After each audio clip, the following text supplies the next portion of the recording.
And welcome back, everyone. Welcome back to some more ESL Masters Americas action. I didn't even get to finish my toast. I was trying desperately, but here we go. We are jumping in mid-series in this final qualifying match between these two lovely players, and spawning in the bottom right-hand corner of Gresvan, we have the American Protoss player representing himself and the land of the free. The freedom, liberty, all that good stuff. I'm not American, It is Mcanning, the can man himself. And spawning in the top left-hand corner of Gresvan, we have his opponent going for a pull first. Oh my god. Going for a 12 pull. We have the Brazilian Zerg player representing the CranKy Ducklings, currently up 1-0 in this best of 5 series. It is Erik. And again, it does make plenty of sense here to go for a 12 pull on a map like this. The entrance to the natural is so large, it's so big. For those of you who weren't tuning into the Cosmos channel, to the Brazilian channel, we have a hatch! Let's go! For those of you who weren't tuning in to game 1, which was casted in Brazilian, in Portuguese, Erik did go to the late game against Mcanning. We had Skytoss against Mass Corruptor, Lingbane, Roach, Ravager, and Erik was able to overcome the might that is the Bold Eagle, the might that is the Can Man. And now, Erik is like, I never want to see that again, and I don't want another late game. So he's going for the 12 pull. Good response though. Mcanning is throwing down a forge. He will have cannons defensively if he's able to get them up and running, if he's able to hold on to those pylons. The boys are being pulled here, and due to this hatchery, it's going to be a quite awkward defense here for Mcanning. The first Zealot has arrived. The first cannon is on the way as well, but the gateway is under threat right now. We do have us around. The Zealot. Oh, the Zealot is going to go down. Oh, but at the cost of a lot of lings, and that was a costly trade for Erik. He has to drone. There we go. He's taking a gas. He's expanding. This push is not going to end the game. This opener, this 12 pull is not going to end the game. Ling's trying to go for another surround. They will be able to barely slip by the Zealot. They get into the main. Queen is on the way. Creep is being spread. We're trying to be as annoying as possible, but Mcanning, a very solid defense overall. Again, if you're ever being 12 pulled, a forge is the best option. Why? Well, you have very limited production to begin with. You only have a single gateway, so we need something more. We need more firepower, and cannons are really kind of the best answer here in this situation. Meanwhile, we do see Mcanning going across map with his first adept. Lings and Queens are still here though. I love it. Creep being spread backwards towards the Zerg base. Oh. And as soon as this hatchery dies, by the way, we can run in. That is what Erik is waiting for right now. This is going to be a dangerous moment. We still only have one adept, one zealot, and one cannon to defend. And here we go, the Queen, and just pushing on forward here. More lings are banking up. Erik wants to go for the follow-up. He didn't drone that much, only a handful of workers. And here we go, the hatchery falls. And the lings come in. We're trying to get on top of the adept. Oh, we get a surround. We get a surround on the adept and the zealot as well. The cannon will fall. The pylon is exposed. With the death of this pylon, that means no more production in the main base. We do have a Stargate on the way, but Erik doesn't care about the main. He's looking to punish the natural. There's a cancel. Mcanning, only with a singular only with one cannon. A little bit of a greedy response there.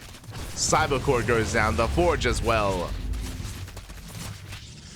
We have a Void Ray on the way, but again, Erik from here should be droning, and he is. He's just focusing on taking control of the natural, spreading creep as well. This is going to delay another Nexus, and Erik is in control.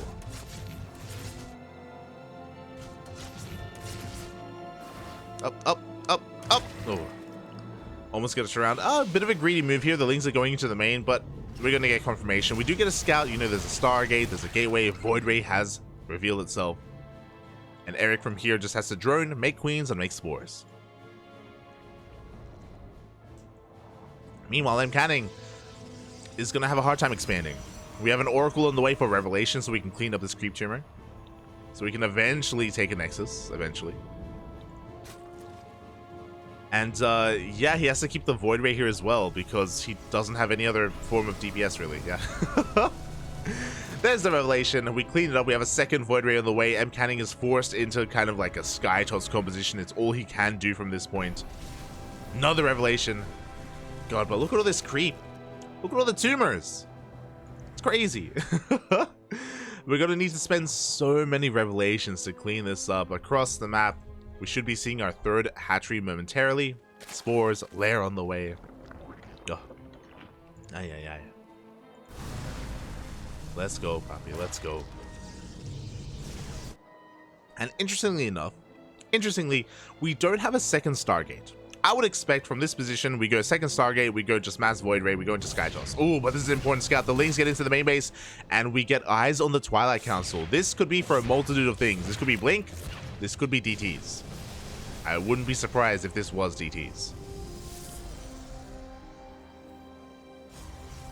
As we only have one gateway to work with right now. Here we go. More revelations, more creep being cleaned up, but more creep is being spread. This one queen has just been spreading all day, every day. Meanwhile, it's not DTs. We have a charge instead. We still only have one gateway. A second gateway is about to be powered. A Void Ray charge all in is a thing. It does exist. It's something that Mcanning could go for. And it could work. Especially because Erik is going into Ling Hydra. Hydra Den is thrown down here.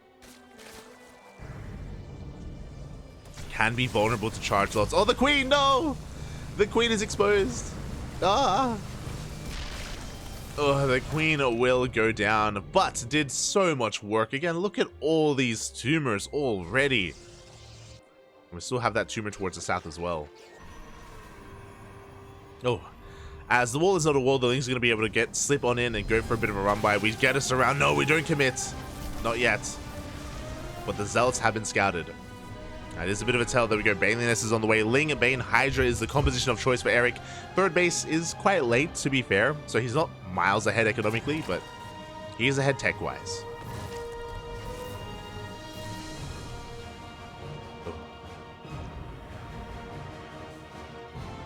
He is ahead tech-wise. Hydras are on the way. More joining us. Honestly, I feel like Erik should probably just saturate his third.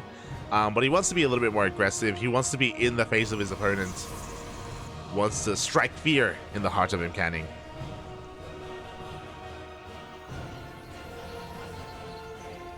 And we'll see if he can. Oh my god, Bailey's, he's just gonna go for a bust. He's gonna be going for a bust. Oh, one Oracle goes down. Another taking a couple of hits as well. We have to wait for those Banelings. The charge lots are here, and charge lots can trade well against Lings and Banelings. We do have the overcharge. The Lings are being evaporated. We do pull back. We do respect it. The Void Ray, no! Wasn't in range of the overcharge. Will go down. Meanwhile, we're thinking what we want to do with these Banelings. There is an Archon. We do have to be careful. Ugh. And the Banelings will crash on 4. They do connect with the shield battery. The Void Ray goes down. The Hydras will get cleaned up, and this is a bit of an expensive trade for Erik. But he did get the Void Rays, did reset the Zealot count. We just need to drone. We just need a drone, Pop. We just need a drone. It's okay, it's okay. We don't need to try and kill him. He's not taking a third anytime soon. Don't worry about it. Look at all the creep. Ah. Alright. Oh, as again, Erik, you know, as much as I want to say that, hey, we should drone, Erik, that's just against his nature. You know, he is the aggressor here. He wants to be the aggressor at all times. We do have double Oracle going across the map. The Hydras are doing quite well kiting against the Zealots and these Archons, even forcing an overcharge. Oh no! Ugh, the Banelings will connect.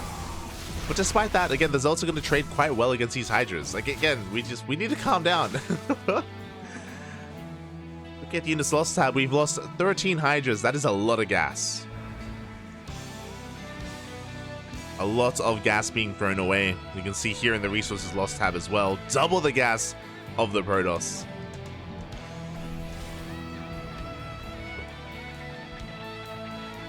And Erik from here, he can take a 4th base. He can look to just take up, work towards the infestation pit, work towards a hive if he so chose to. Bailing speed, all that good stuff. As finally we have an observer, and finally Mcanning can clean up all this creep. Oh, and this is dangerous. We saw the Archon earlier, and that is because of the Templar Archives. We have Storm on the way, which will be amazing against everything Zerg right now. Storm amazing against Ling Bane and Hydra. And Erik is going to have to try and prepare for this. He hasn't scouted this yet. He's aware of the Archons at least. But to help deal with something like Storm, Lurkers would be a fluid, seamless transition from this army composition. But we also need a 4th if we're going towards Lurkers. But Erik, he just doesn't want to drone. He really just doesn't want to drone. Ling's going to be showing up here, confirming the 3rd base. Confirming the High Templar as well. He sees High Templar, he sees a Storm. He should be aware that now is not the time to push in. He wants to, though. He wants to. Oh, Banelings are being morphed in. This will hit with Bane speed. Oh, this is going to be so risky. Storm is done. Storm is done. How good are the splits? How well can we avoid them? Oh, good. Already a good Storm on a decent chunk of those Hydras. Banelings rolling on in there. Can we get the connections with the High Templar? Up, up. Banelings coming in from the back, looking for those connections. Oh, we have another 2 Storms.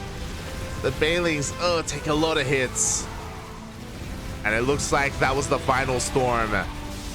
Wasn't enough though. Do we have enough Hydras left over? Oh, it looks like we barely do. The Storms were good, but barely not good enough. The Archon goes down, the High Templar, the Immortal as well. Erik barely had enough left over, and Mcanning is being broken.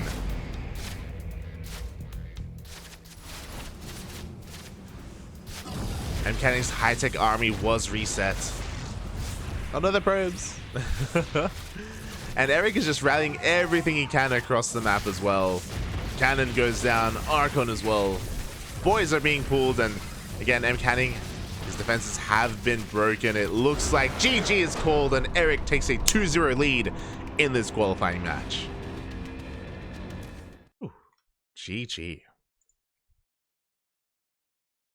Well played. Erik is 1 game away from qualifying. 1 game away from doing it all, taking it all here, making it into the main event. And he should, to be honest. He is one of the best players in all of Latin America. He is top 4 up there with Cham, Kelliser, and Special.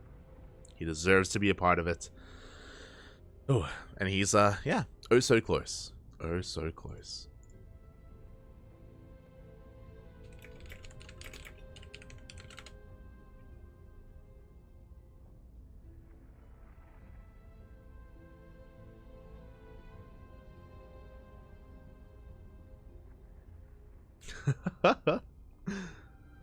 Erik has no race? Oh, my apologies. Oh wait, no, he does.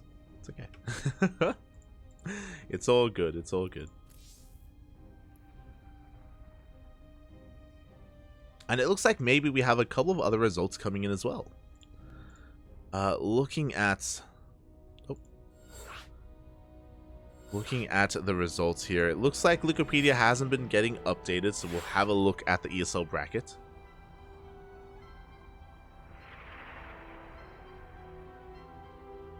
And we have confirmation. Future took down Eggs 3-2, and Future has qualified for the ESL Masters Americas event.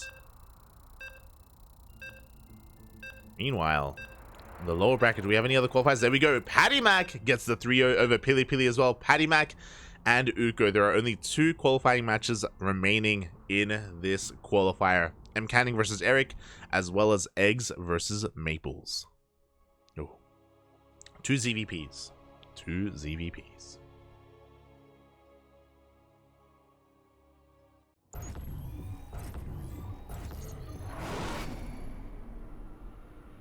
And we're going to be diving into game number 3. Spawning in the bottom left-hand corner of Altitude, we have the American Terran? The American Protoss player.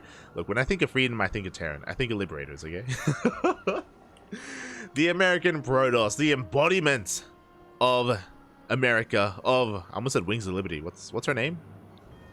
The Statue of Liberty, that's the Statue of Liberty, freedom, and all things American. It is Mcanning. The bald eagle himself, and spawning in the top right hand corner of altitude, going for a 13-12, papi. Oh my god. We have the Brazilian Zerg representing the CranKy Ducklings, one of the best in all of Latin America, one game away from qualifying for ESL Masters Americas. It is Erik.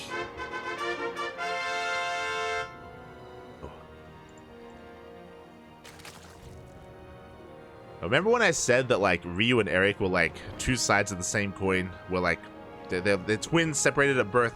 Ryu was all about the macro and Erik is all about the aggression. This is what I mean.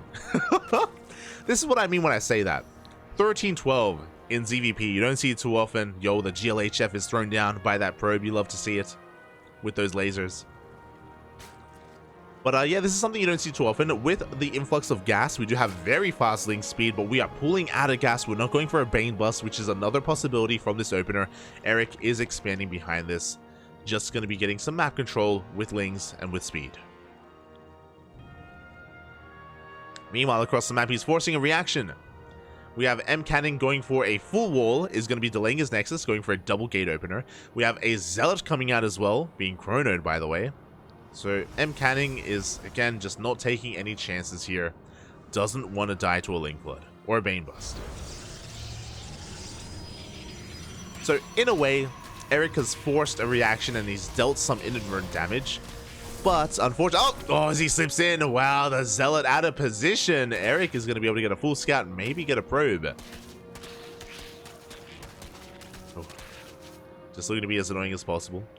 But yeah, from here, Erik, he did sacrifice his economy for this. We can see he's behind in the worker count and he has quite a bit to catch up on. Oh, does get a probe. Oh my god. He wants another.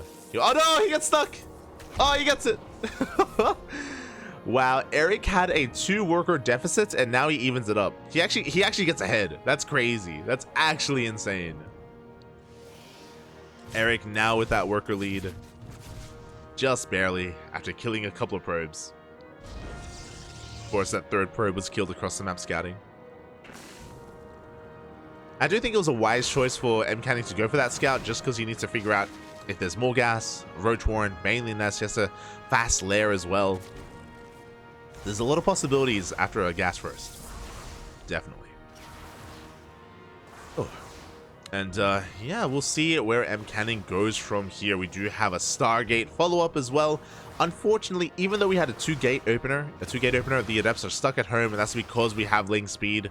Mcanning, his Adepts will get shut down due to these Lings. So he's just going to be staying at home for the time being. And Erik dips in with his Overlord and confirms the Stargate.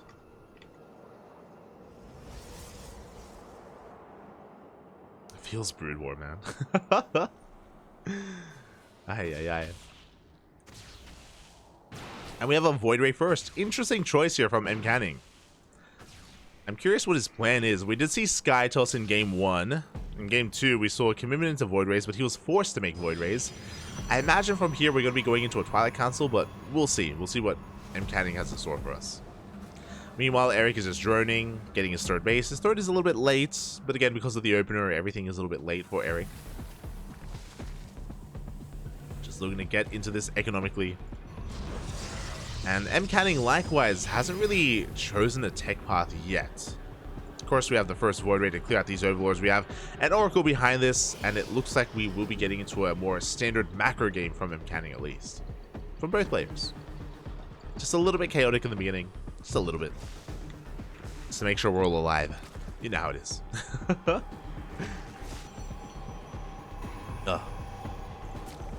And yeah, we're just going to be waiting for Mcanning to throw down the rest of his tech. And he actually goes for a Robo first. Delaying his Twilight Council.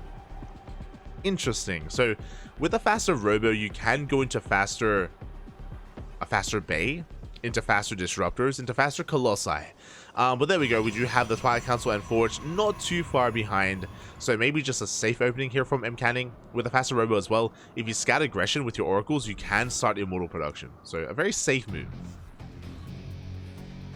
Is going to delay his tech, but safe nonetheless. Meanwhile, Erik, yo, a man after my own heart. There's a reason why he's one of my many sons. Hydra then is thrown down as well from Erik. Once again, looking to get into Ling Bane Hydra, which can do quite well against the +1 Blink Stalkers that Mcanning could be looking to go into. But no, it is going to be Charge instead. Very reminiscent of the last game. Except Mcanning is having an easier time in the early game. Oh my god. And this is just the power of Erik. You know, he's very Miyamika-esque in that way. We have a Hydra Den, we have Hydra upgrades, so of course you throw down a Spire. Usually, it's one or the other. It's either the Hydras or the Spire, because they're both very gas intensive. They both require a lot of gas, but Erik, he doesn't care about your norms, about your social norms, or what things should be, what is efficient, what isn't. Here we go, we do have a Hallucinated Scout coming in, and Mcanning, he saw everything. He saw the Hydra Den and the Spire. What do you do with that information? It's like, oh, he's got both. Wait, what?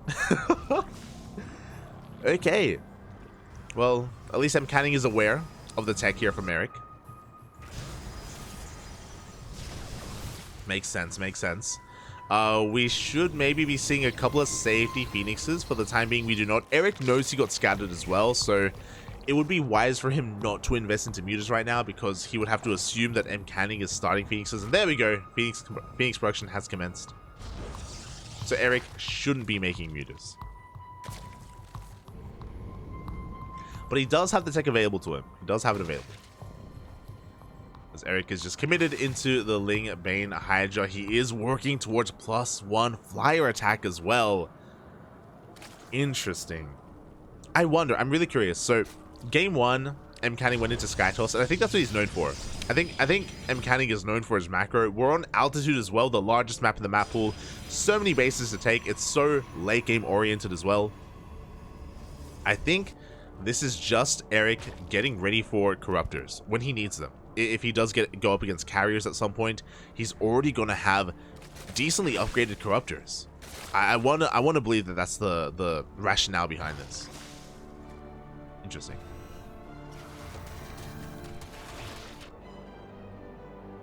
Meanwhile, here we go. We do have the army of Erik moving on out. More Phoenixes are in production again. Phoenixes that won't really do too much, to be honest. Again, no mutas available. Erik moving out on the right-hand side as well, just taking control of all the Zonagas. And looking for a big collapse on this army. Mcanning doesn't really have too much to speak of. He has 1 Archon, 2 Immortals, a Void Ray, and some Zealots. Oh boy, and Erik is going for a bit of a sandwich. We'll see how good the Stasis Trap is going to be. Distracting the army for the time. Oh, the Disruptor! Oh! Oh! Oh, the Disruptor does go down. Nice splits as well from Erik. Only loses 1 Hydra. Same time, Erik moves forward as well, picking off, I believe that was a cannon? Or a shield battery? Cannon. There we go. Picking up a cannon wherever he can. And hey, I'm gonna have to eat my own words. I assumed that this was for a potential Skytoss transition, but no, we are going into mutas. And Mcanning is gonna be breathing a sigh of relief, because this entire time he's been working on Phoenix production. We have a 4th Phoenix on the way. Erik just trying to sell the story that he's not making any mutas, but no, he will. And this is all confirmed here by Mcanning. As soon as he sees it, Fleet Beacon is on the way. Fleet Beacon, 4 Anion Pulse Crystals, 4 Phoenix range. And we'll see if Mcanning can keep up. Lings once again threatening the 4th. Erik trying to drone up and saturate his own. A decent worker count. Mutas, they could just dive on top of the Disruptor, to be fair, but there is a shield battery, there is an overcharge. The Phoenixes are in position at the natural, and they're about to reveal themselves. Erik had no idea. Oh, and there we go. There are those Phoenixes. He has to fall back to the safety of those Hydras. At the same time on the left-hand side, he does get on top of the High Templar. Forces the Archon. Oh, there is no Storm. Oh, and Erik is going to be losing some Hydras here on the left-hand side. A very expensive loss for Erik. He has more Hydras where that came from. And yeah, this meter switch didn't really pay off. Not in the end. Nice try though. And you know what? The meters are still alive. They can still get into a mineral line. They can still do some damage. It is possible. Meanwhile, Greater Spire is on the way. Oh, Ultra Cat. Just get everything. Just get it all. Ay.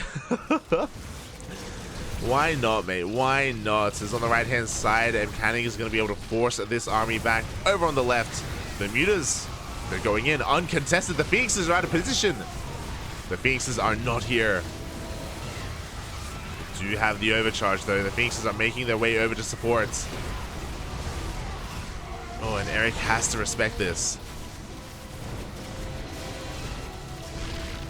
Oof. Meanwhile, on the right-hand side, things are getting a little bit out of hand. The charged Archon breaks on through, gets on top of the 5th base. The Hydras are falling as well here on the front lines. Erik is losing too much too quickly. These are just such expensive losses for Erik. 7 drones, the hatchery, the army, the mutas. Oh. And now Erik is on the back foot.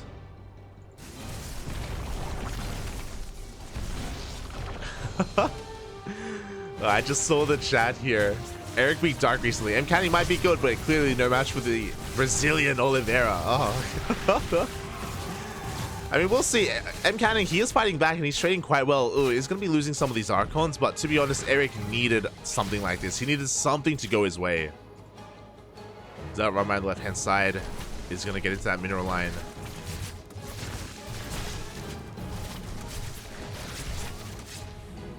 6 more drones go down. And Mcanning, he is poised to take into Sky Toss. There we go. The carriers are arriving. He has his 4 bases. Mcanning, he doesn't even need a 5th anytime soon. He just needs to solidify himself here on 4 bases and slowly bank up, slowly work on this Sky Toss. Storm is now done as well. And Erik, he's not really, he doesn't really have the economy to keep up with this. Not yet. He needs a little bit more time. Corruptors are on the way, Vipers as well. Mineral field depleted. Oh, we're morphing a lot of our Corruptors into Broodlords, actually. Yeah, I mean, he doesn't know. He hasn't seen the carriers yet. He doesn't know, pup. He doesn't know. There you guys. Mcanning takes a 5th. Erik is soon going to be there to deny him. Oh, the Zonaga does let Mcanning know. He's going to be rotating his army over to meet those Hydras. Every Corruptor gets morphed into a Broodlord. You love to see it. I mean, at least we have some Hydras to help deal with those carriers. But here we go. Erik's moving in on the right to try and punish a base that doesn't exist. The Broodlords reveal themselves, but here are the carriers. Oh boy, we have the Storm. The Hydras, battered and bruised. They got to give up this position at the same time, though. Erik goes for a run by the High Templar. Oh no! Do we get the Storm? We do get the Storm. The Zealot's coming from behind. It was a trap. The Hydras are all gonna go down. Meanwhile, on the front lines, the Broodlords trying to kite. Trying to get as much value as possible. Corruptors are on the way, but we need them now. Zealot run by over towards the right as well. Erik is gonna send his forces over.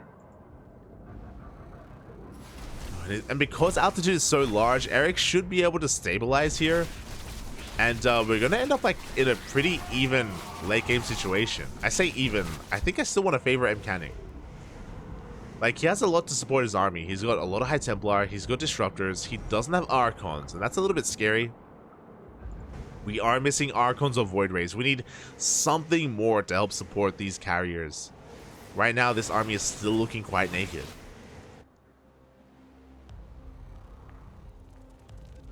Oh, and Erik, I think he sees it. He sees how exposed this army is. The Lings are getting ready for a massive surround. They're going to get on top of the High Templar and the Disruptors. Nova's going to be going off. The Hydras do pull back. Oh, the Lings don't get the damage that they were looking for. The Broodlords are coming on in. The Corruptors are trying to find an opening, but oh god. The Storms are doing such a great job at zoning. Every High Templar goes down, forced to recall. The Mothership, no, the minus 400, minus 400. Ah, not again. The Mothership goes down again. Erik was waiting for Mcanning to overextend, and he did. He did not have enough to protect those carriers. Did save them, to be fair, but lost all of his High Templar and Disruptors. Meanwhile, Erik racing back home here to deal with the Zealot run by. Oh, he's going to be losing some drones. Oh, he's going to be losing a lot of drones actually on both sides. Mcanning coming in with the Zealot run-bys all over the place. Oh, Erik's worker count plummets. He doesn't want to turn back. Well, he's looking for the carriers. Which I don't think is the wisest move right now. I don't think he has enough. Ah, no Spore. No Spore in position. Mcanning comes in once again. Once again looking to just eviscerate this mineral line. Well, at the same time, one carrier goes down for free. Oh. So yeah, this goes feedback. Up, up, up. Oh, he does get the feedback and the storm. Nice moves from Mcanning. Once again, another Zealot run by here on the right-hand side. Ultras are out.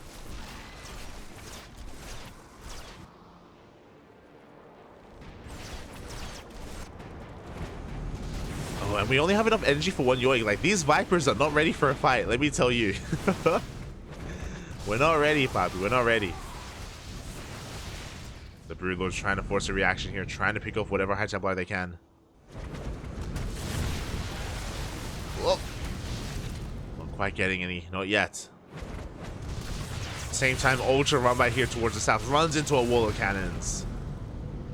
Erik has to do something about these fringe bases. Speaking of fringe bases, the Zealots go for another run by. Ah, the Ultras are trying to come back home to defend. Erik's worker count getting lower and lower. Up. Ooh, and we lose the high. We lose both Vipers. Without Vipers, it's gonna be so difficult to engage. No, the Ultras are attacking the hatchery. No. Okay, wait. A little bit of miscontrol there from Erik. Maybe panicking a little bit as to what's happening. Mcanning maxed out, pushing on forward without any Vipers. Again, we can't really push in.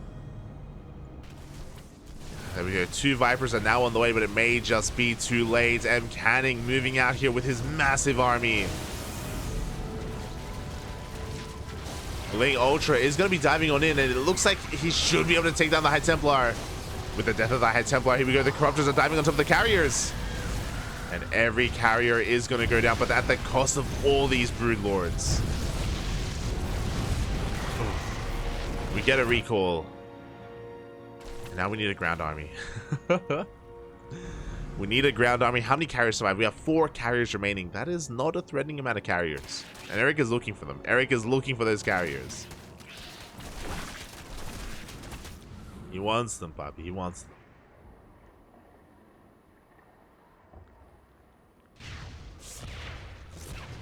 And as he looks, unfortunately, he's going into the main. The Mothership is at the 3rd.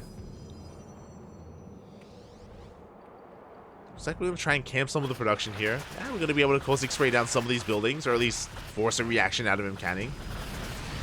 But Mcanning, he has the bank, he has the money. He is fighting back in this series. And Erik was just trading too inefficiently for too long. His bases were just ravaged time and time again. We have a series. We should be going to the next game. Should be. We'll see if Erik can pull something crazy up. We'll see. We'll see. No! Forced to cancel. Meanwhile, the Corruptors are getting cornered right now. Oh, Mcanning is chasing him down. We need the Vipers. And here we go. There's one Archon on the ground. Oh, and that's going to complicate things. Yeah, as the Zealot Rabbi is just getting out of hand here. 25 drones going down. We get a Yoink. Get a Void Ray. But yeah, Erik is down to 34 workers. He's got a couple of Archons, I guess, but there are the Storms. There's the Yoink, but even with the Yoink, We do kill the mothership, but that is all we kill. Mcanning showing us all that, mate, just give this man some bases, give him some sky toss. He can go toe-to-toe with the best of them. Here we go. The Corruptors are moving on forward. They dive on top of the carriers. Ugh. It's going to be close. The boys are being pulled as well. Everything we have to offer. Ah, the storms. GG gets called, and Mcanning takes game 3 and fights back in this series. Whew. Oh my god.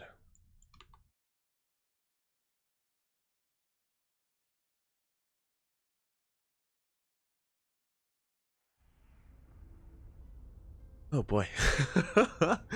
Yeah, Mcanning, I probably should have looked at the resources lost tab at the end, but Erik was losing far too much, far too many Hydras. His transition into dealing with Skytools was a little bit late. He was having a really hard time holding onto his fringe bases as well.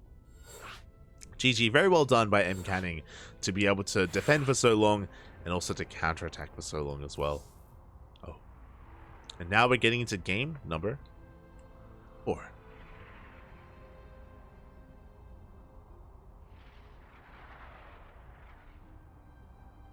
Oh boy.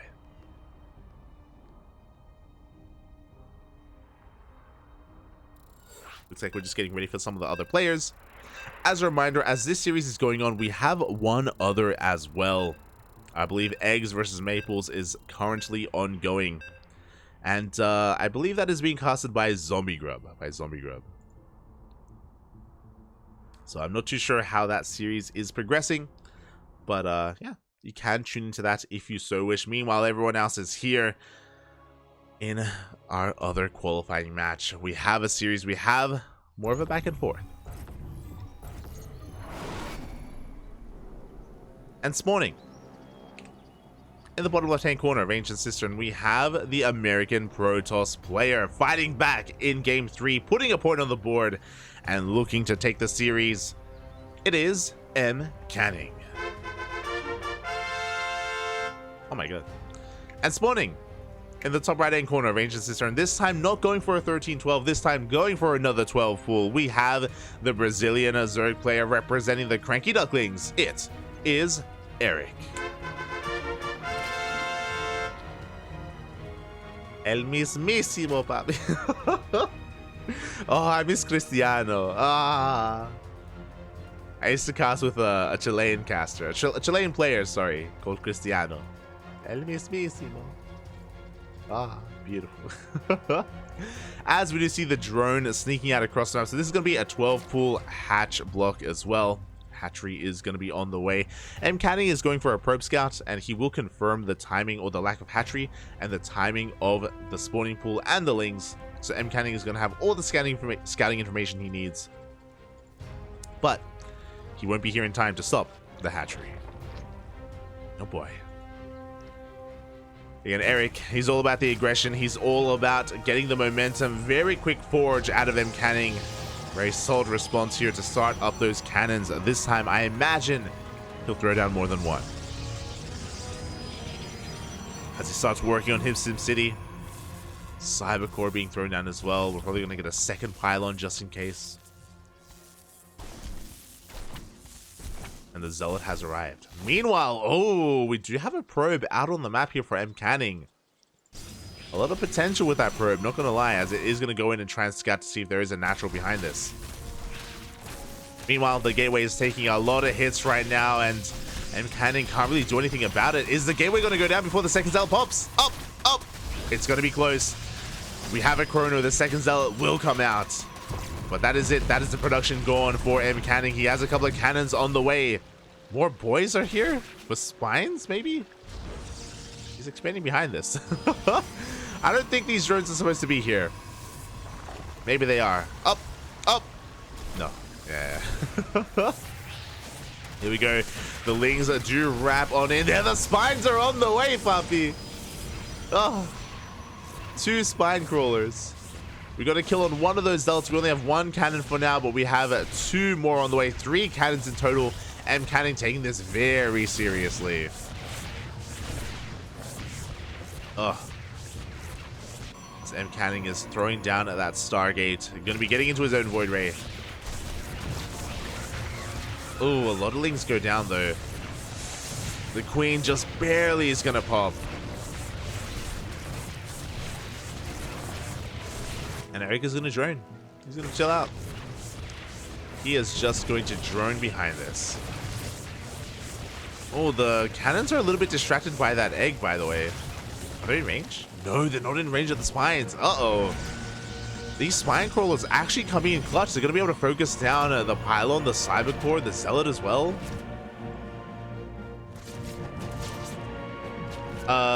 Where's the first unit? Where's the Mcanning? Ooh, this Void Ray is late. Oh boy. The Void Ray is quite heavily delayed here. Mcanning may be panicking a little bit. I was like, where's the I was thinking maybe like an Oracle went across the map or something. I was like, where's the first unit? It is taking quite some time to come out, and as a result, the cyber core goes down, the forge is exposed. Eventually, the Void Ray will clean this up. But that's a big eventually. Oh, spread the creep, Papi. Let's go. Spread all the creep. Behind this, Erik is just droning as best he can, saturating that natural. Forge is going to be targeted down.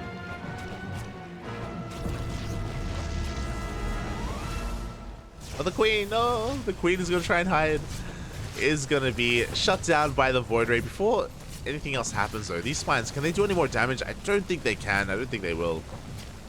They're just poking away at the gateway for now. And from here, things are going to settle down and go back to normal in a way. After all said and done, I do think that Erik has a bit of a lead. The worker counts are very similar with each other, but we did have to reinvest and rebuild a bunch of tech. The cyber core, the gateways. Oh. There's a lot here to work on to try and recover in this game. But Erik is still on 2 bases. We're still lacking that third. We still don't really have too high of a queen count either. Oh. The revelations are underway. Just spreading all the creep. Mcanning trying to catch some of these active tumors, but alas, he is not able to find them. Up! Up! Can you get there? No, he cannot. So Oracle is getting across the map though, and back at home we have a Spore in the main. We have a Spore on the way in the natural as well, and 2 queens.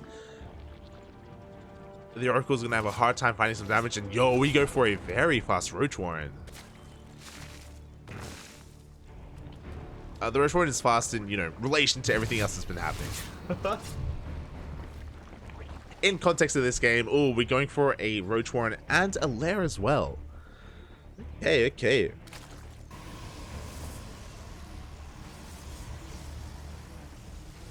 I kind of like this. We're going to be avoiding the Hydra tech that we were so reliant on throughout, honestly, all of this series.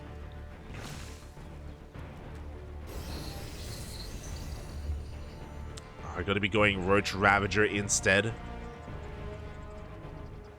And likewise, Mcanning isn't going to be committing to Sky Toss too quickly here. We've got a second Void Ray on the way, but we have Double Forge, 1-1 charge on the way momentarily. So because of this, I do think that Erik is reading the situation quite well, and I do think it's a smart choice to go into Roaches over anything else to help deal with the soon-to-be charged Archon.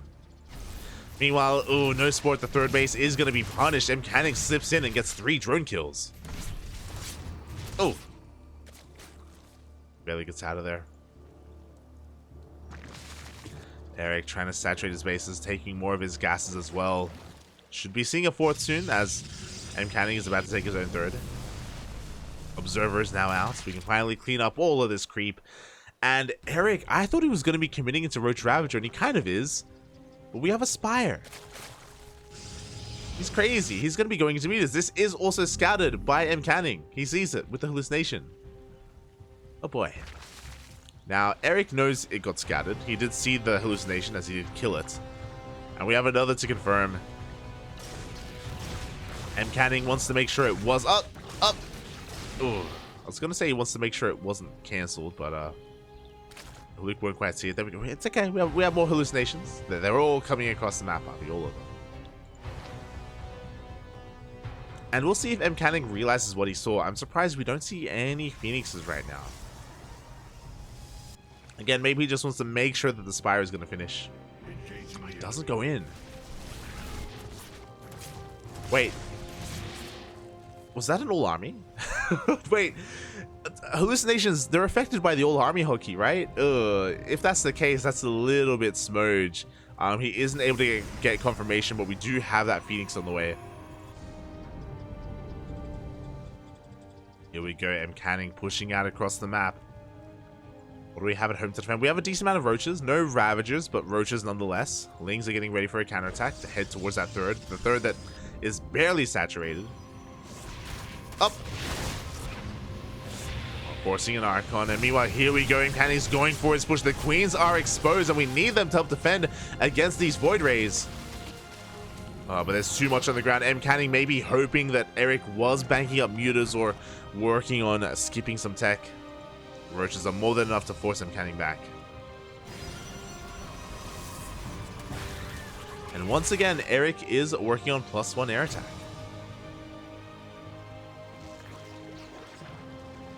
And Erik has a lot of gas.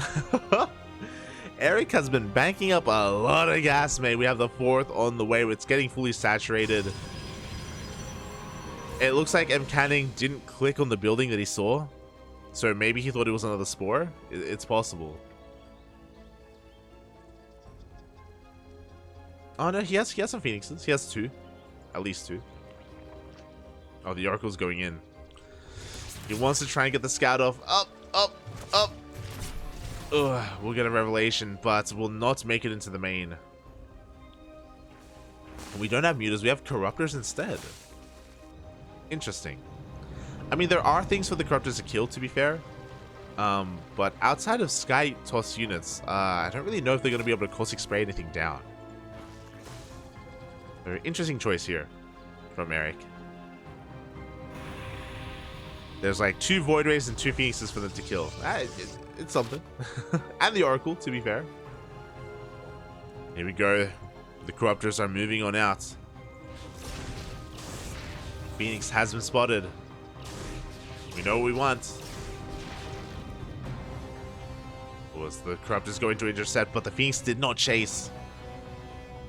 And Erik is actually doing a really good job of just calming down and teching up. Like, he's saturating his 4th, he's getting a 5th, he's working on an infestation pit for soon to be a hive.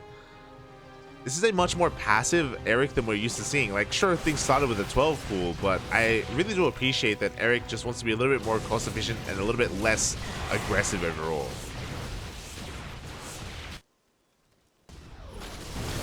He doesn't want to 8-bit. Up! Oh, meanwhile, Novas are going to be detonating here on a lot of these Banelings and the Roaches and the Ravagers. Oh, Erik taking a lot of hits to the face. And I don't think he can fight this, not anymore. He had a decent standing army, but here we go. Things are quickly going in Mcanning's favor.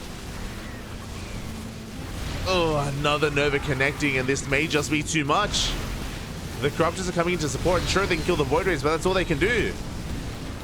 Yeah, the Roach Ravager army has been broken. Banelings roll on in, get some decent connections, but it's not going to be enough. The Zelts get into the mineral line. At the same time, Zelts coming towards the north as well. Mcanning! It looks like he has broken through. These Corruptors really were not the answer. They didn't really do much of anything. We needed more of a ground army, and Erik is losing his 4th base. Mcanning is breaking on through. Oh.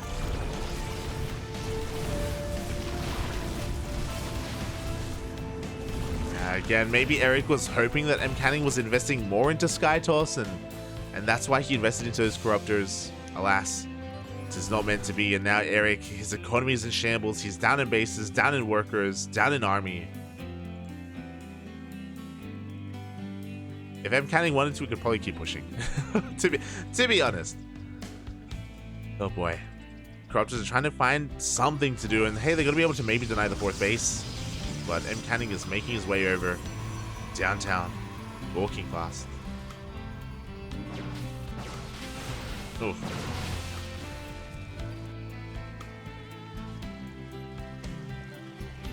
And Erik's kind of up against the wall right now. He has an army, but a lot of this is going to be reliant on Erik defending and avoiding these purification overs. Like Mcanning, he's got so many disruptors.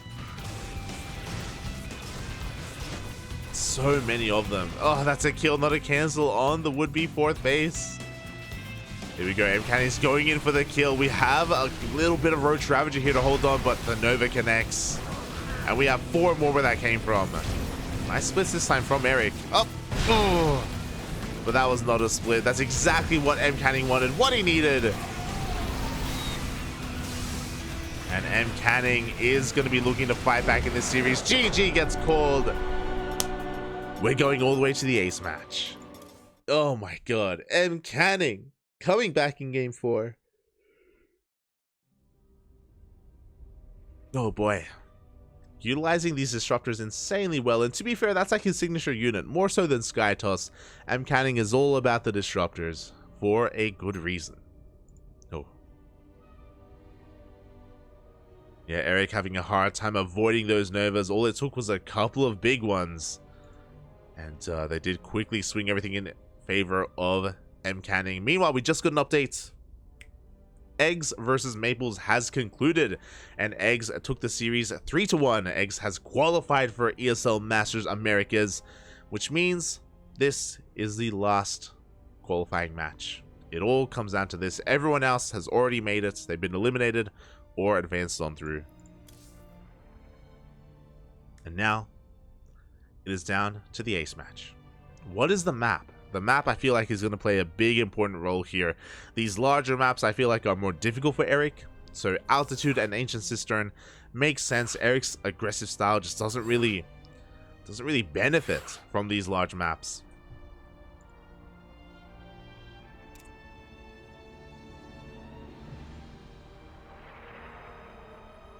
And now we're going into something a little bit smaller. Game 5 is going to be on Babylon. Babylon, Poppy. Game 1 was on Dragon Scales as well, so it looks like, was it Royal Blood and Near Humanity vetoed? If I'm not mistaken. Oh boy. Where's Horus? Odus. Oh, there's that. Oh, he's in a replay. God. Este Horus. Alright, here we go. The final game of the qualifier, the final qualifying match of everything here, everything ESL Masters. Europe is done, Asia is done. It's only America left. Oh boy. Here we go. Our Brazilian Zerg had such a strong start to the series, but things have been slowly slipping through his fingers. And now this is anyone's game. And spawning in the top left-hand corner of Babylon, we have the American Protoss player.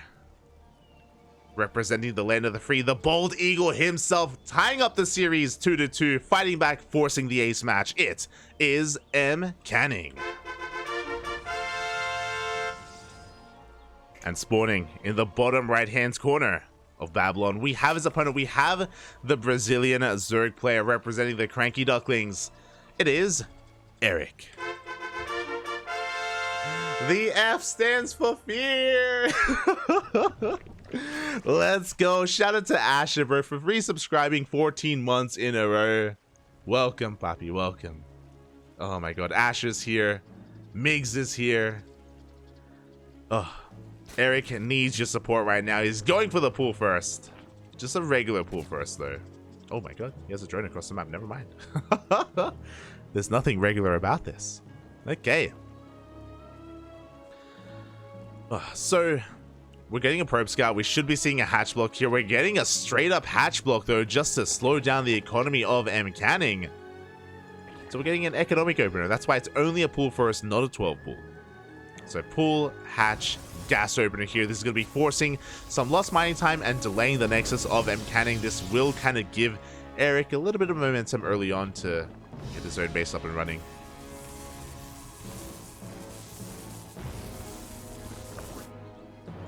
Let's go, Papi. Let's go.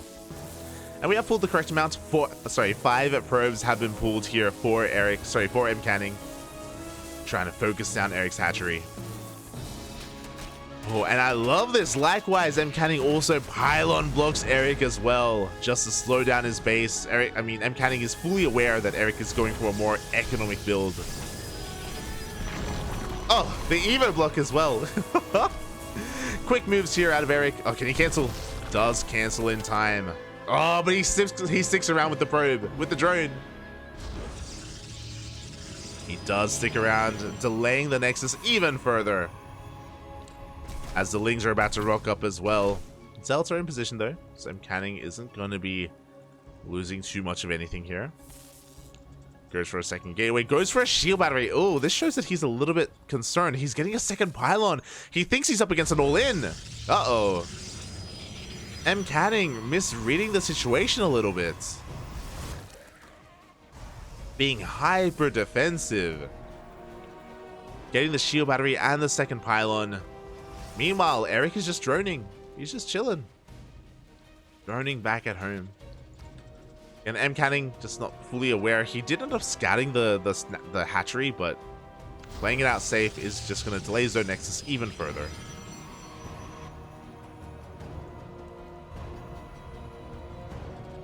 And as a result, I do want to say that Erik is in a decent position. Mcanning, his tech is late, his Nexus is late. A lot of things are late here. And when it comes to Erik's build, like, sure, he doesn't have an amazing economy, but he never does.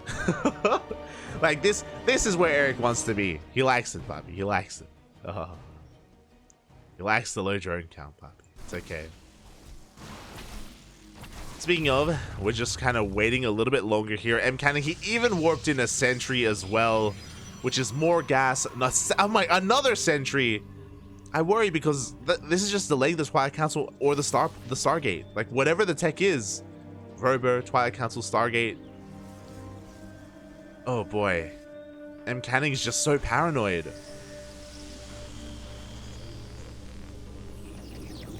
There's more gas being invested in units. And eventually he'll feel safe enough to throw something down. He's going for the Hulk first. He's not convinced, Pop. He's not convinced. He's like, mate, are you macroing? I don't know. I don't know, mate. He sees the third. He's going to see saturation in the main and the natural as well. He's been bamboozled. And now he has some catching up to do. There we go. Twilight Council and Forge on the way at the same time. Does get eyes on the worker count.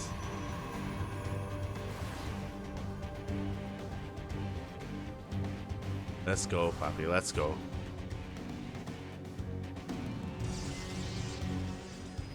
And yeah, we'll see how this all kind of comes to pass here. As Erik has been droning, we do have that lair finally on the way. He's going for a Roach Warren. Personally, I would just like to see Erik just saturate his bases. And that's what he's doing. You love to see it. Third gas being taken, all that good stuff. Mcanning, I like it. I think he realizes that he is a little bit behind, so he has to try and come back in some way. He's going to be delaying his upgrades here for a faster Dark Shrine. And this is a way to come back in the game, to deal some economic damage across the map, and to maybe catch Erik with his pants down without any spores. And hey, there are no spores. There is going to be a lair, so we will have access to Overseers. But if they're not in position, then Mcanning can do a lot of damage with this.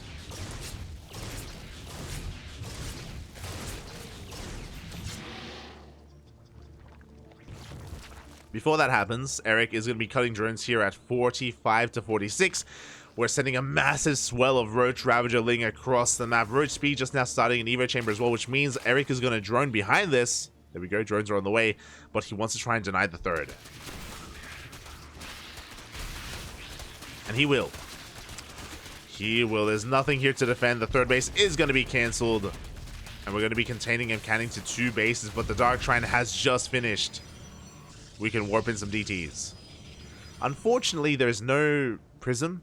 There's no proxy pylon across the map. He has to warp them in defensively, and they are going to be spotted here by Erik. Oh, he does see the DTs. And this is a pretty important scout. Back at home, we should be seeing spores. We should be seeing... Yeah, we already have an Overseer. And on top of that, Erik is going to slip into the main and get a full scout. Confirms the gateway explosion, sees the upgrades on the way. Knows that he should be working on his own Ling Bane Roach Ravager army.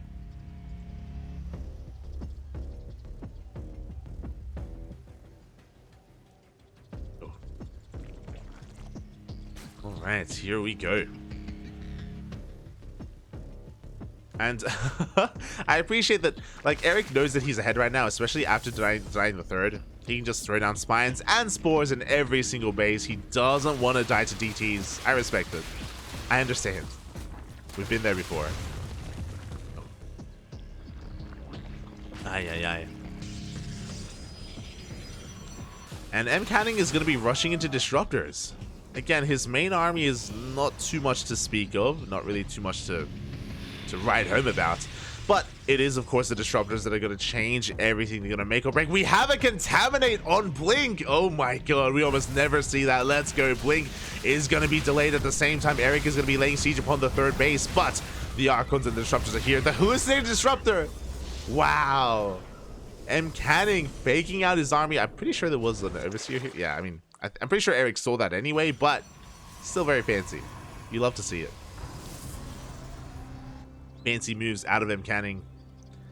Erik looking for another way in, going for either a surround or a run by. The wall is not a wall. Uh-oh. Oh! He's trying to bow down the observer. Beautiful, Poppy, beautiful. Yeah, Erik's just trying to distract the army here, keep his attention on the right-hand side. Going for some vials. Ooh, almost getting that cannon. At the same time, we have that runway. The disruptor! Oh no! Ooh, the disruptor barely goes down. That was so close to the Nova going off. At the same time, the main armies do clash and bounce off each other, but the roaches have made it into the natural. There are defensive DTs, but what about the probes? Oh, and Mcanning being pulled apart left and right. Can he keep up with this? Looks like for the most part he can. Oh, we have detection. The DT is cleaned up. Wow, both DTs are going to go down. And now at the same time, oh, we're threatening a push in towards the third, but the disruptor is spotted. Erik knows he doesn't want to throw it away. Decent probe damage, but again, Erik is at a low drone count himself, so he's going to slowly try and catch up. Focusing on his own map control. Fully saturated on 3 bases, getting his 4th up and running. More spines and spores. Oh, it's beautiful.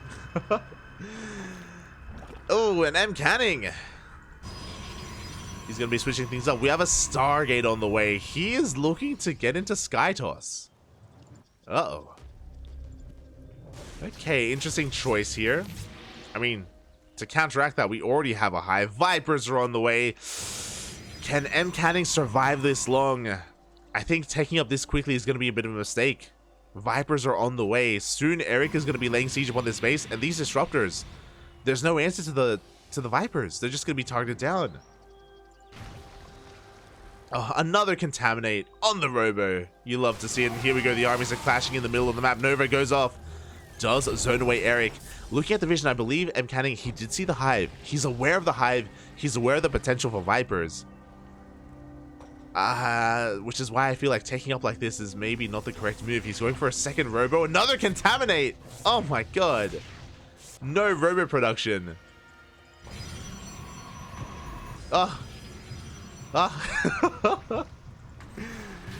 We don't see it enough. We don't see it enough, Papi. And it's so good. It's so good. It just means nothing can be produced. Alright, here we go. Erik is looking to max out. We have 4 Vipers. Each one has at least 1 yoink. And here we go. Every single disruptor gets abducted. And every arc. Just everything. Just yeah, yoink it all. Yoink it all, Papi. The disruptors, the Archons. There is still 1 immortal there as well in the back line.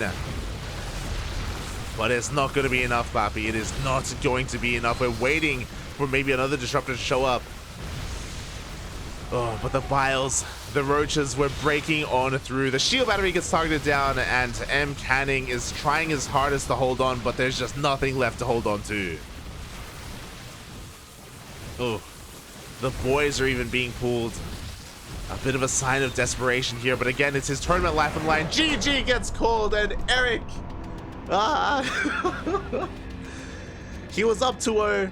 The reverse sweep was almost real, but Erik does it for the Ducklings, for Brazil, for Latino America. He's going to be a part of ESL Masters Americas. That's the wrong button. Hold on. There we go. Erik. What does Erik stand for? Erik stands for endurance, righteousness, intellect, and kangaroo. The F in Erik stands for fear. GG. Oh. GG, well played. Erik barely is the last player to qualify for ESL Americas. We have a Duckling in the main event. Oh, again, my condolences to Ryu. Ryu fought his heart out, but unfortunately he did end up falling in a ZvZ to Uko, but Erik was able to pull off here against Mcanning. Shout out to not just Erik, not just Ryu, but to Dolan and Patty Mac as well, because Dolan and Patty Mac, they may not be Ducklings anymore, but they once were, and we have a lot of love. I have a lot of love for the two of them. I did see Dolan in the chat earlier, Patty Mac fighting his heart out. Very happy to see both of them make it through as well. Very happy, very happy. GG, GG. So, anyway, Dolan, Patty Mac, Vindicta, Erik, we're all going to be in that main event for ESL Americas. You love to see it. You love to see it. Once a Duckling, always a Duckling. Quack, quack. I mean, Dolan's already a duck anyway. He's a danger Dolan. He's a Dolan duck. GG, well played. Let me just show it off here on the screen as well. My apologies, I wasn't updating it, but there it is. The 3-2 in favor of Erik.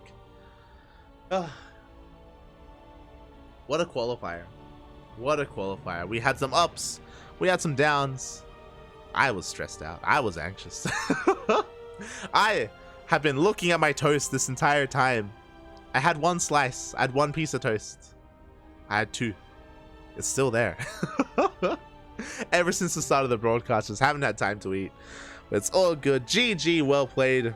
Congratulations to not just the Ducklings, but also to every other player that made it through. Let's have a look at that bracket. Let's refresh the bracket as well, so we can see what the hell has happened. Oh, scrolling on down. Exclamation mark B in the chat if you guys want to have a look at the bracket yourself. Can we zoom in? Oh, we can zoom. Let's go. We can see, starting from the top, Future took down Eggs 3-2 in a very long best-of-5 series. That series lasted a long time. I imagine some late-game mech was involved in some way, shape, or form, but Future does advance on to represent the Terrans. Likewise, the Danger Dolan. Dolan himself does take down Pili Pili 3-2 and also qualifies for the main event. Scrolling down even further, a series that we did cast ourselves, Masa versus Uko. Masa took down Uko 3-1. A bit of a surprising result, but Masa clearly still has it in him. The old school veteran of the American scene does also qualify, and in an insane PvP, the Battle of the Americas, Mcanning went up against Nina, and Nina barely clutched it out as well. 3-2 over Mcanning. She will be a part of ESL Americas.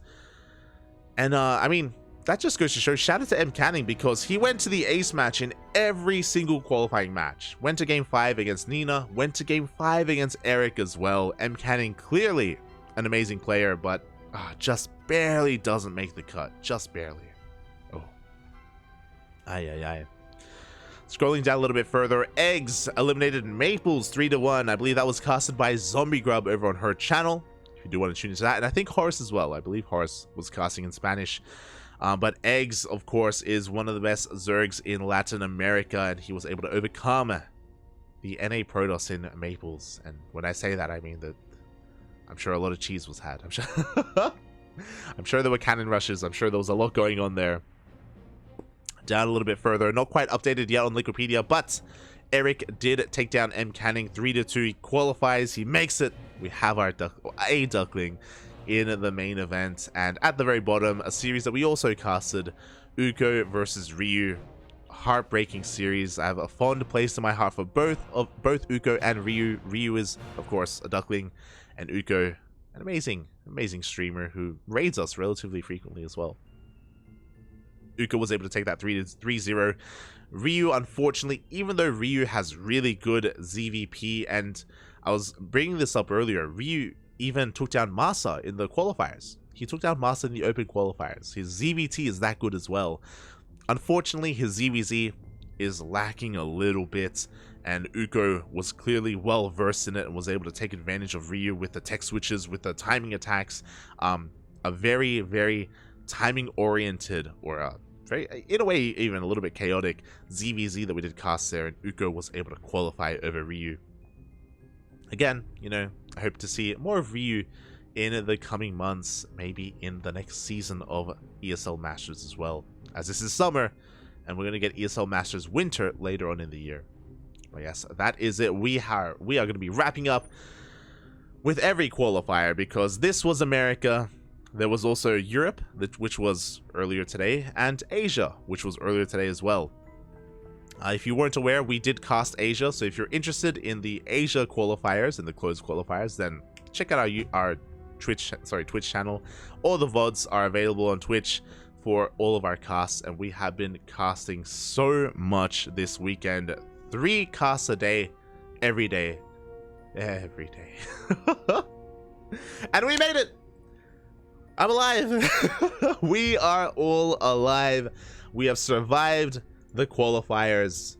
Asia, Europe, America, KSL, ESL Open Cup Asia, NA Apprentice.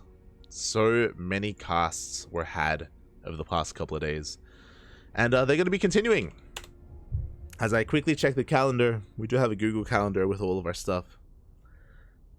Oh boy. Well, today, this was our last cast, and I am very tempted to just finish my toast, drink my tea, and just go to sleep. I'm very tempted.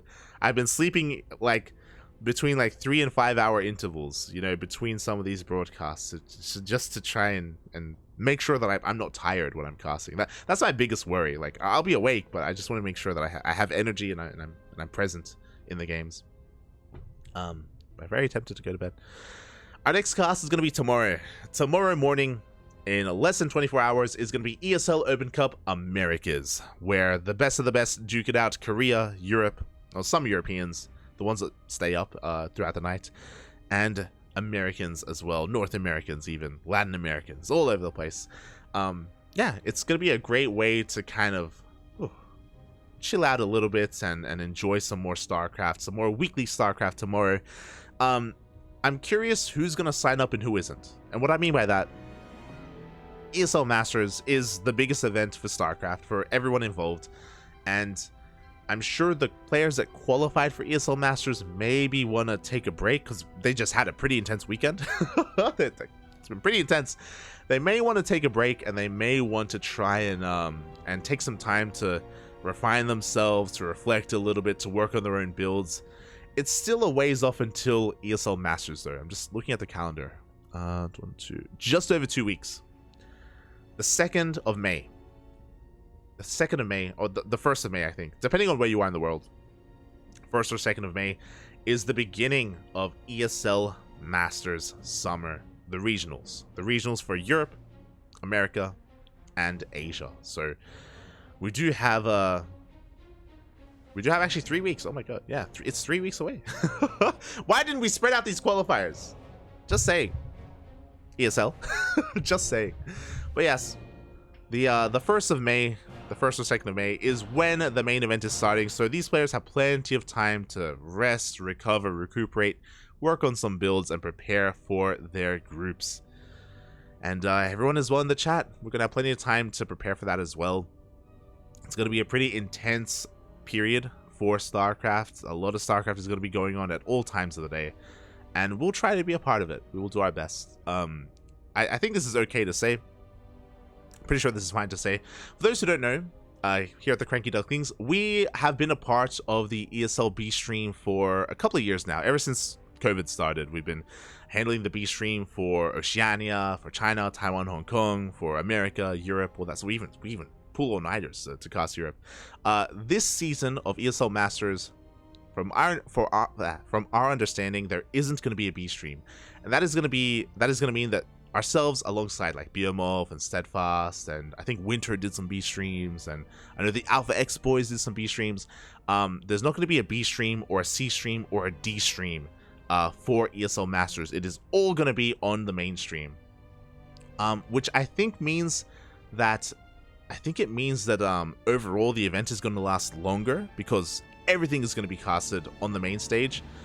So I think it's going to be a longer event itself, which is probably a good thing. It's going to be more spread out, less condensed, and it's going to be easier to follow everything. So yeah, look forward to that. Definitely look forward to ESL Masters when it does come around. It does mean that we probably won't be a part of the ESL Masters broadcast, or the previously DreamHack broadcast. Probably won't be a part of it, which is a bit of a shame. But at the same time, we have a lot going on anyway. We have all of these events that are currently ongoing, like WTL, like Kung Fu Cup, like KSL, like NA Apprentice. And not just that, but we have our own tournaments as well. Exclamation mark Patreon. Exclamation mark Patreon in the chat. If you want to have a look at our Patreon page, it is a way to support kind of us. Really, it's a way to support the StarCraft scene. It is set up in a way to fund all of the tournaments that we host. We host events for Latin America, North America, Oceania, Southeast Asia, China, Taiwan, Hong Kong. We focus on some of these smaller regions because right now they're the regions that need the support the most. KSL is doing a great job for Korea, an amazing job for Korea, and we're trying to do the same for, again, some of these other smaller regions. So if you're interested, if you want to support, you know, the Americas, Latin America, North America, for example, then consider checking out our Patreon. You can see what our events are. You can see what our goals are as well. At the moment, our goal is to make our events weeklies, or initially to fund the bi-weekly and then make them weekly, and then hopefully grow them from there and just increase the prize pool overall. Regardless, even if we don't hit our goals, we're still going to run the events out of our own pocket, out of our own money, out of the money that we make from Twitch subscriptions and ads and all that stuff. That all just goes into our events. But it would be nice if we could be a little bit self-sustainable, and if we could increase our Patreon in such a way where we could, you know, be maybe even weekly with our events. So that is going to be the goal. That is the goal here for the CranKy Ducklings for the foreseeable future. So yeah, consider supporting us there. Otherwise, you can just follow us here on Twitch. You know, that's the least that we ask. If you enjoyed our casting, follow us on Twitch, follow us on Twitter, Facebook, Instagram, join us on Discord, and check out our YouTube channel because we do upload VODs on a daily basis every single day, except for today. Probably should have uploaded today. Look, we've been busy casting. But we do try and upload on a daily basis. And yeah, with that, thank you so much. Thank you so much for tuning in. Thank you so much for watching as well. It has been an amazing time, an amazing broadcast. Again, that's the emotions all over the place. The highs, the lows, the ups and downs. But yeah, with that, thanks for watching, everyone. If you want to tune into myself, some of my solo content, I do stream throughout the week over on light_VIP. Maybe I'll stream later on tonight in like 8 hours or something, I don't know, or like 5 hours. It depends. Like there's work to be done. I'm gonna be editing all the VODs of everything that we just casted over the past weekend, and gonna be, you know, scheduling some VODs and just working on some behind the scenes stuff. So I'm gonna be a little bit busy, but starting tomorrow probably I'll be live on my personal channel if you're interested in that sort of stuff, in some ladder gameplay. Otherwise, if you're only interested in the CranKy Ducklings, in our casting, CranKy Ducklings, all over the place, all over the place. There you go. Follow us. Oh, and until then, I guess thanks everyone for watching. Thanks for the support. We'll see you guys tomorrow for ESL Open Cup Americas, and I am gonna go finish my toast and go to bed. It's gonna be amazing. Hope everyone has had a great Easter weekend, has a great holiday, has a great time. See you later. Bye.